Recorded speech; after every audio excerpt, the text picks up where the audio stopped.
What it do, what it do. This is the Brothers on Books podcast, where we find great books that will give you real value and actionable steps and have fun in the process. Please reach out to us at brothersonbooks@gmail.com for any book recommendations, or if you'd like to be a guest host for a particular book you have in mind. A great review or a rating on whichever platform you're listening to this would be greatly appreciated. And lastly, if you can think of any friend, family member, or coworker that might like this episode, please pass it along. For the original episodes, the OGs, please visit brothersonbooks.com. And I would like to state that we are now on Instagram at Brothers on Books and on Twitter at B_O_B_podcast. So this week, I will be doing a solo mission on the compound effect. This is a great book by Darren Hardy, a book I read years ago, and oddly enough, I'd kind of forgotten how much it had impacted my life. It really talks about goal setting and staying consistent. Darren Hardy is a huge believer in consistency, but says people just don't know how to sustain it. And this is the principle of reaping huge rewards from a series of small, smart choices. And if you haven't experienced the compound effect, I would recommend doing something very small every single day to get closer to a goal.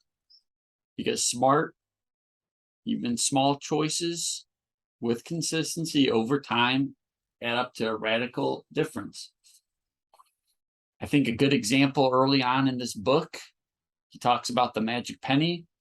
And if I gave you the choice of having $3 million or one penny that doubles for 31 days, which one would you pick? And I'll actually share my screen because I think it'll be cool to see this. So if you're watching on YouTube, it might be a little easier to visualize. But this is a penny that doubles for 31 days. And by day 15, you're still at $163.84. By day 25, you're at $167,772.16. So not even really close to the 3 million. By day 29, you're at about 2.7 million. Now day 30, so it took you 30 days to surpass the $3 million, the alternative option. So at day 30, you have $5,368,709.12. And then at day 31 is when it really jumps, and you got $10,737,418.24. So a lot of people hear the penny option that doubles every 2 days and don't think it's possible that it could possibly be more than $3 million. But there you have it. That just goes to show you that you need to stop thinking about the small near-term effects and start thinking long-term. We talk a lot about this in the infinite banking concept and just goal setting in general.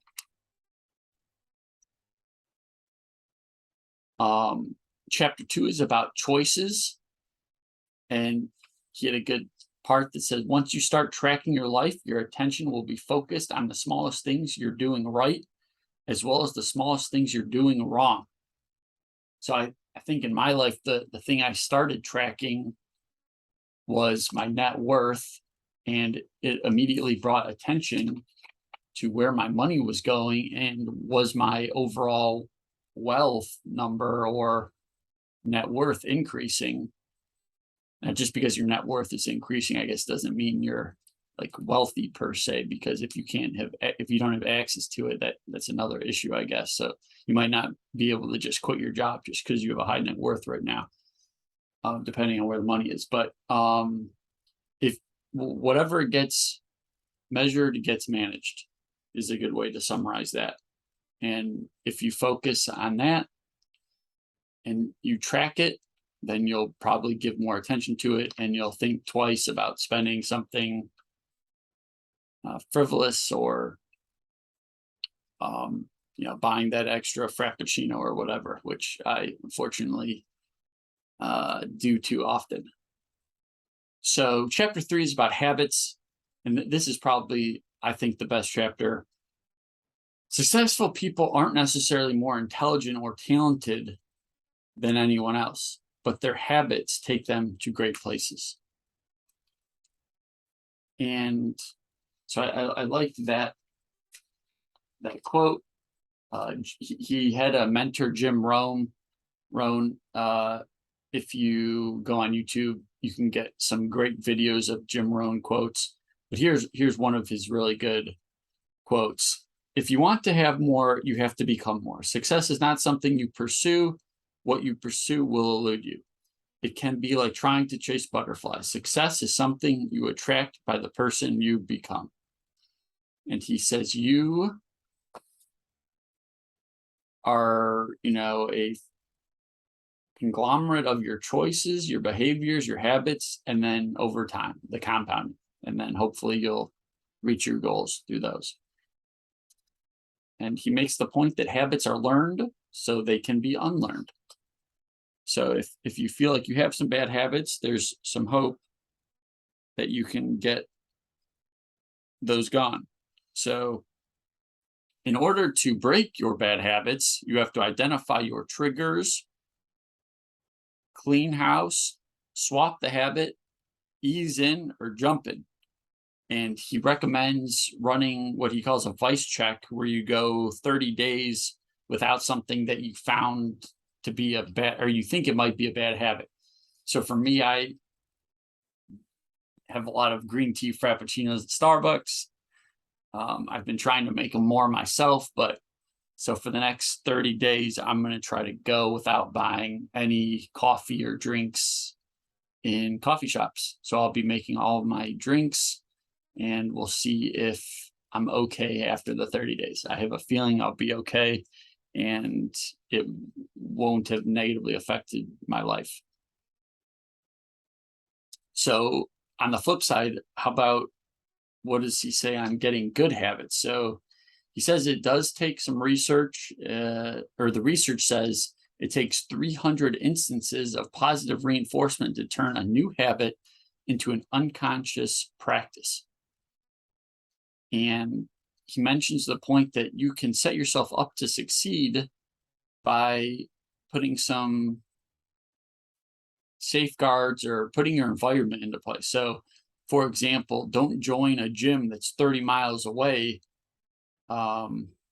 if that's going to prevent you from going. Or if you work late a lot of times and the gym closes at 6, well, I mean, that's not going to be a good setup for you. So you need to find something that fits your schedule and your life. And I will say that I have started, I'm not lifting as much, but I do the X3 that we discussed in Dr. John Jaquish's episode, Weightlifting is a Waste of Time. That was episode 19. And it takes me like 10, 15 minutes a day, and I've been doing it like 6 days a week, and it's phenomenal. I've really been seeing some results, and I think it has to do with just fitting my lifestyle, and it's right in my house. I don't have to go anywhere, so it's incredibly convenient. And in terms of if you're trying to like clean up your diet or clean up a habit, he says to think addition, not subtraction. So if you're trying to eat better, think more like, oh, I'll get to eat more spinach and more cool, I don't know, veggies and fruits, fruit bowls, acai bowls, things like that. Don't think of it as you're taking things away from your life. He also says if you do a public display of accountability, for example, state what you'll do in a public place. So if you were to post on Facebook, I'm going to lose 10 pounds over the next year, or I'm going to write a book in the next year. So that would be an example of a public display of accountability. He also says finding a success buddy can be helpful. In the book he was talking about, there's a guy he calls every Friday or once a week and discusses, their wins, their losses for the week, and their aha moments. So that's kind of a cool idea. In some ways, I actually feel like this podcast is a little bit like that for me because I'm kind of pressured to keep up my reading pace. And so Al and I keep on track. And he says another way of getting good habits is competition and camaraderie. And then also don't forget to celebrate. You should celebrate the small wins. And I guess in my current situation, well, my wife and I started a land flipping class that did cost a lot of it felt like a lot of money. And it did put a strain, but we're hoping to see results later. And we just had our first land sale. So we had bought a property and sold it. And we're going to go out to dinner to celebrate that. So it's always helpful to go back in time and look at how far you've come through the journey of reaching a goal. In terms of gaining momentum and keeping the momentum, he talks about a morning routine. And when his morning routine involves a gratitude practice and thinking about 3 things one can do to get closer to their goal. And honestly, I must have taken that and put it into 15 weeks to pass an actuarial exam, the book I wrote, because I had kind of forgotten that they talked about that. But I absolutely started journaling and writing something I'm grateful for every morning, and then putting 3 mini goals for the day when I was struggling with the actuarial exam. So I most definitely got it from this book and just had forgotten that. So that's kind of fun to look back on. Now, in terms of influences, this is it's kind of scary to think about, I think. So he talks about 3 forms of influences. One is input, 2 would be like associations, like the people you hang out with, and then 3 would be your environment or external forces. And he talks about garbage in, garbage out a lot, which for like a data scientist or anyone who's looking at data, you're constantly thinking about how good is your data, how good is the information you're bringing in. And for like a person, that could be like physically, like the food you're bringing into your body. So if you're gonna just eat, junk food and fast food and drink Coke and beer, well, that's not gonna help your brain function at a high level. So it would be garbage in, garbage out. Now the associations, he says there's a lot of truth to that idea that you're kind of the average of the 5 people that you hang out with the most. Now, that can kind of be uncomfortable, I think, because you have to do an inventory of the people you're hanging out with. And should this person be, I guess, relegated to, he kind of calls them 3-minute, 3-hour, and 3-day people. So, like, you can have some friends where the most you can take them for is like 3 minutes, or maybe you can spend a few hours with them at a time, but you wouldn't want to go on a long vacation with them. So you kind of have to do an inventory of the people you're hanging around, because if you're trying to like lose weight and all the people you hang around with when you go out to eat, they're getting burgers and constantly getting beers and Cokes, that might not be the best thing for you to do, because you'll slowly over time probably absorb some of those habits that they're partaking in.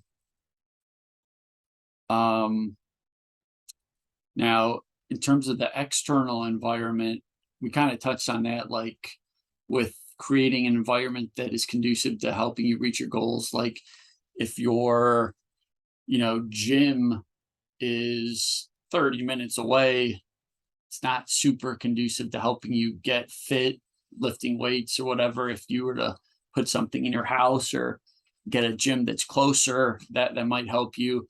Or if you just remove all of the junk food from your house, you don't even have the option to get any junk food. And he talks about addition by subtraction in terms of getting rid of the things that are broken in your life or that make you cringe. And I guess the thing that I was thinking about on this is just in my like professional life, there's some people that are a little too negative, I think, and I'm thinking I might need to limit my exposure to them going forward. Now, not in my 9 to 5 job, just in other things. So, and he makes the point: you get in life what you tolerate. So that's kind of an interesting thought to have. So, I guess in conclusion, I would say this book is very good. It's a very quick read. It's only like 150 pages, a lot of good examples. One other example that I liked that he brought up was just that, and this is like over time, it really, little things can make a huge difference, because I mean, there's a good example of a plane that starts off in LA. If the nose of the plane is pointed to New York City, if the nose of the plane is off even by a degree, you can end up 150 miles off course, either like in Delaware or Albany, New York. So just a little bit in either direction, you can be way off. So maybe if you have some goal, if you do that little bit extra, if you're lifting weights, if you do that extra rep, or, Arnold Schwarzenegger talks about that cheating principle where you might bend your body in a certain way so you activate different muscles and you can do a couple more reps than you thought you could, once you've hit your max. So I tried that this morning, and it did reinvigorate me, and I got like 3 more reps in just by bending my knees a little bit on like a bent row. So it's kind of interesting, and I'll take that again. And this is a book that even I've read it twice now, and it's still a great book. I picked up some different things this go around, and this will be a book I'll probably read every couple of years just to refresh and reinforce some of the good things I've picked up, and try to do an inventory of the bad habits I may have picked up as well. So with that, please reach out to us at brothersonbooks@gmail.com for any book recommendations, or if you'd like to be a guest host for a particular book you have in mind. A great review or rating on whichever platform you're listening to this would be greatly appreciated. And lastly, if you can think of any friend, family member, or coworker that might like this episode, please pass it along. For the original episodes of the OGs, please visit brothersonbooks.com. Now, next week, Al will be back, and we will be discussing When Breath Becomes Air. This is by Paul Calanti, I think is how you pronounce it, but not totally sure. And he was a neurosurgeon that unfortunately got cancer in his mid-30s, and he's a very good writer, and definitely a touching story. So we will see you then.